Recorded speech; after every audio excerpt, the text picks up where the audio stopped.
Hey, what's up everybody? Welcome back to the channel. Today we are back at the shop, Savage Performance. So today we've got a nice car in here I wanted to show you guys. This thing is super sweet. Didn't do a lot of work to it, just a little bit of something. I'll kind of go over what we did. I didn't want to actually video any of that, but it'll be self-explanatory once I get to that. But anyway, as you can see behind me, we got a 67 Nova Pro Street in the shop.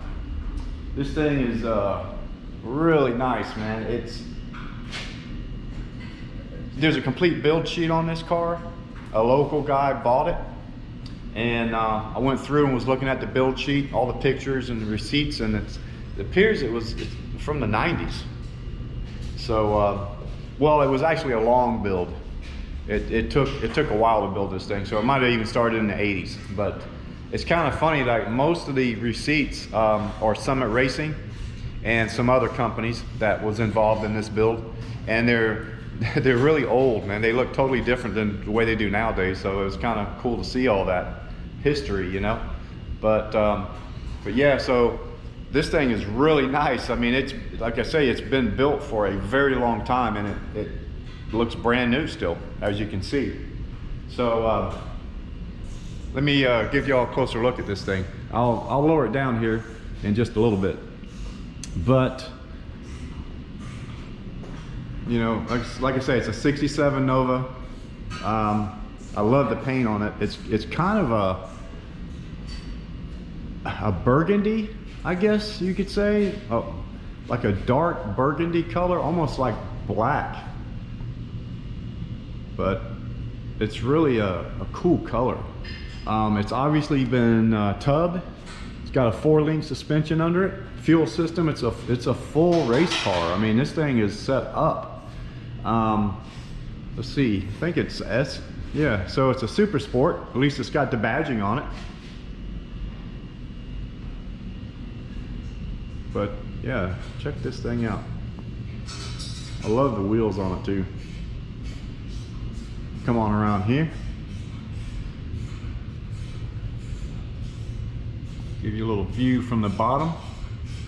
You can see that big cog belt. So you can imagine what's on the top side of that motor. As you can see, it's definitely put together very well. Got the side exhaust right before the tires. I'd say before the big tires.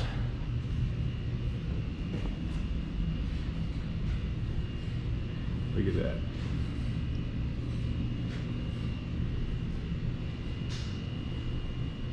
Do a little pan down the side here. All right, so I'm gonna go ahead and lower this thing down. Let me unlock it. Let me get these locks unlocked here. Damn, almost hit the camera on the tire. That'd have been funny. Freaking break the camera in half here. So I'm gonna kind of go over the reason this car came in the shop. Nothing major. Kind of lucky though, really. We haven't started it up yet since we fixed it, but everything looked fine. I don't think there was any damage. So the balancer, we'll stop it right there. So the balancer on this motor, let me turn this around here so you can see the motor. All right, so as you can see, got a nice big blower. I think I guess you could say 671. Looks like that's about what size it is, I'm not sure. But the blower is from the blower shop. And the motor appears to be a 400 small block. At least the harmonic balancer was, the part number that was on there was based off of 400 small block. Not really sure what kind of internals are in this thing. I really don't think this motor is capable of handling the kind of power that that blower could make. So it's probably more of a show car, even though I'm sure it still makes a lot of power. It's got shaved panels in here. It's all been shaved. Let's go on this side.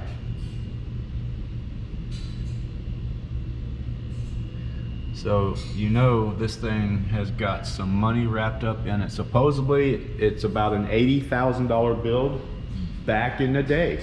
So just imagine how much it would cost nowadays. So anyway, the reason it was here is, this is another reason why I think the motor is more or less for show.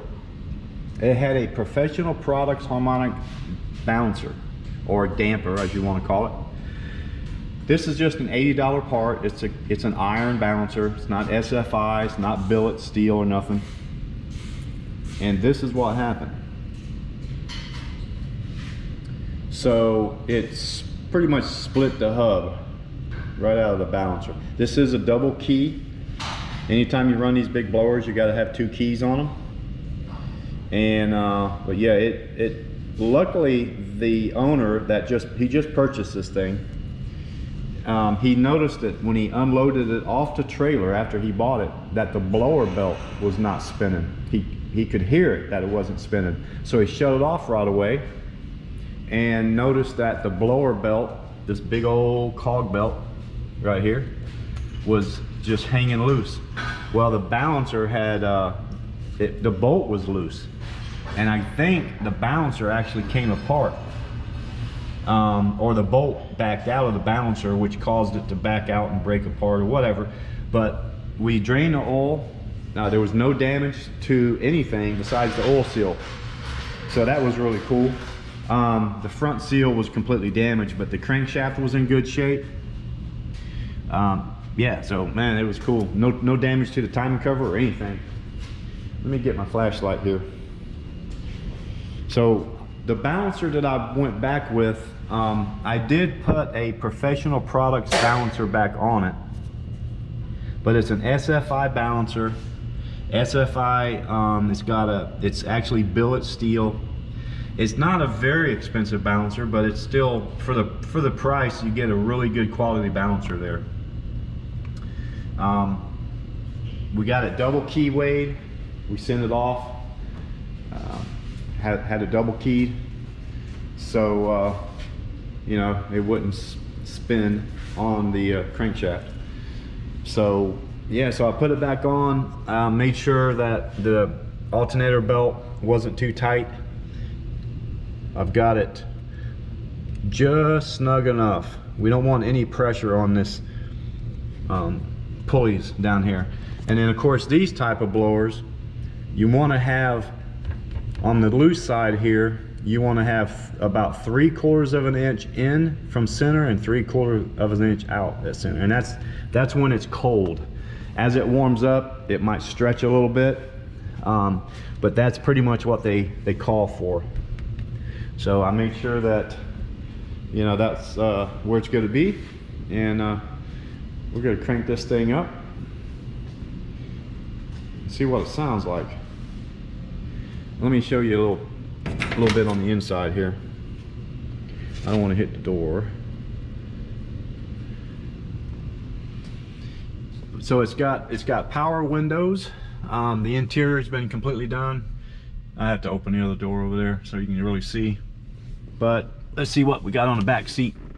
There's no back seat, but it does have a sound system in it. So this is definitely a, look, I'm gonna have to get a light so you can see it. Let me get my flashlight. It's got a sound system in it.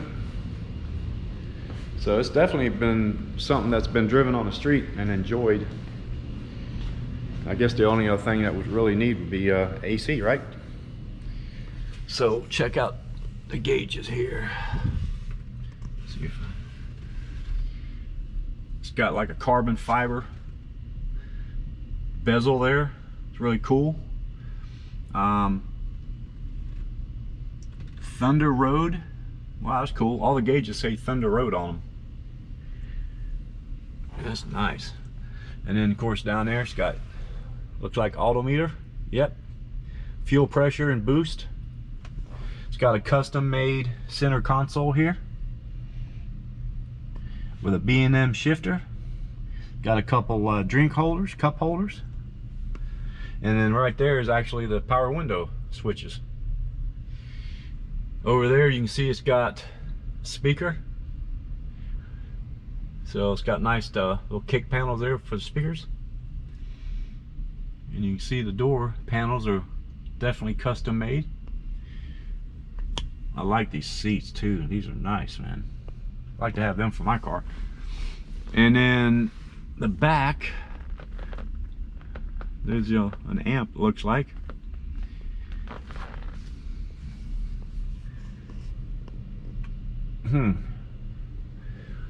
The row bar is, I guess that's, yeah, that's just a, the row bar was actually painted the same color as the car, and then they've got the carbon fiber overlay on it. And what is that?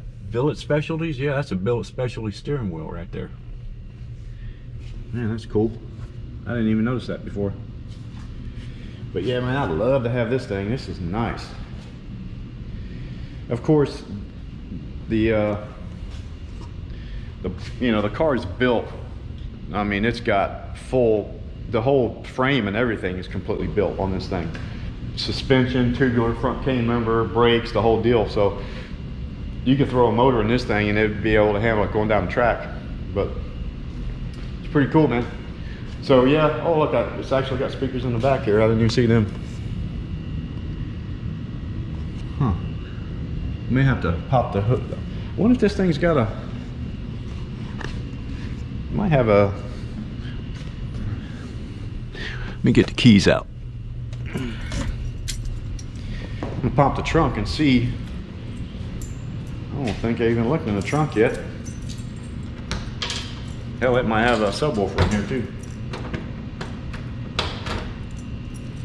Oh, looks like it's got a different key for the trunk than it did for the door.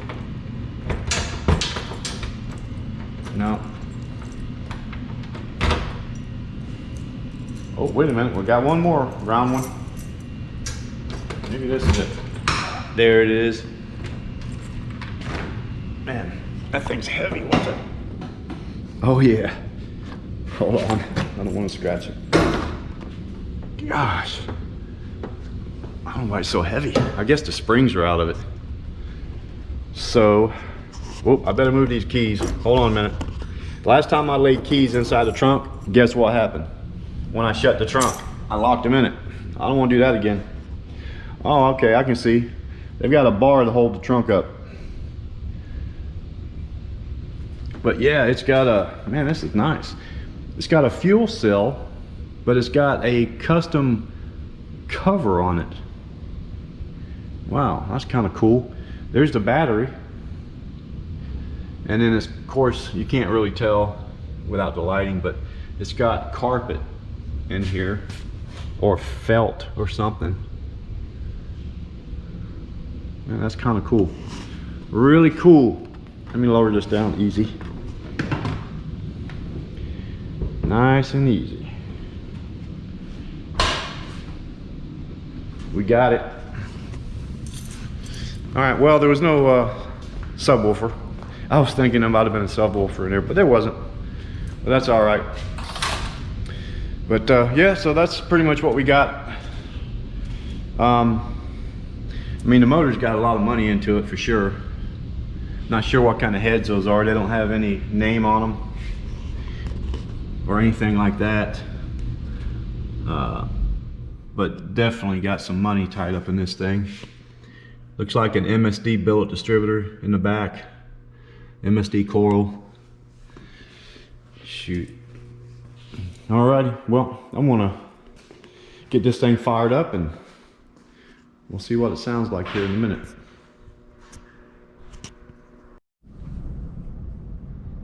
Well, unfortunately, we wasn't able to show on video firing this bad boy up. We was ready to fire it up, and the owner showed up. Just out of the blue, he showed up. He wasn't supposed to show up till the next day, but his schedule kind of changed and he had to run out of town. Like I said, he actually buys and sells cars like this. That's what he does. So he got a hookup on a car, and he didn't want to miss out on it, so he had to rush out of town the next morning real early. So he ended up showing up with the trailer to pick it up, like not even 30 minutes after we were getting ready to fire it up. So we fired it up for the first time when he was here, and all went good, man. It fired up fine, no oil leaks, you know. It really was badass. I really wanted to get it on video, but it was getting dark and he wanted to hurry up and get home and get it unloaded before it got too dark. So he doesn't live far from here. So I basically cranked it up, pulled it out, and I pulled it right up on the trailer for him. He guided me up, we strapped it down, and he was gone. So I didn't have a chance to really, you know, video it, but it is what it is. So I'm gonna go ahead and cut the video off here. Appreciate you guys checking this video out. This was really a cool car, nice looking car. So, you know, if you liked the video, please give us a thumbs up. Please subscribe, share the video, and we'll catch you on the next video.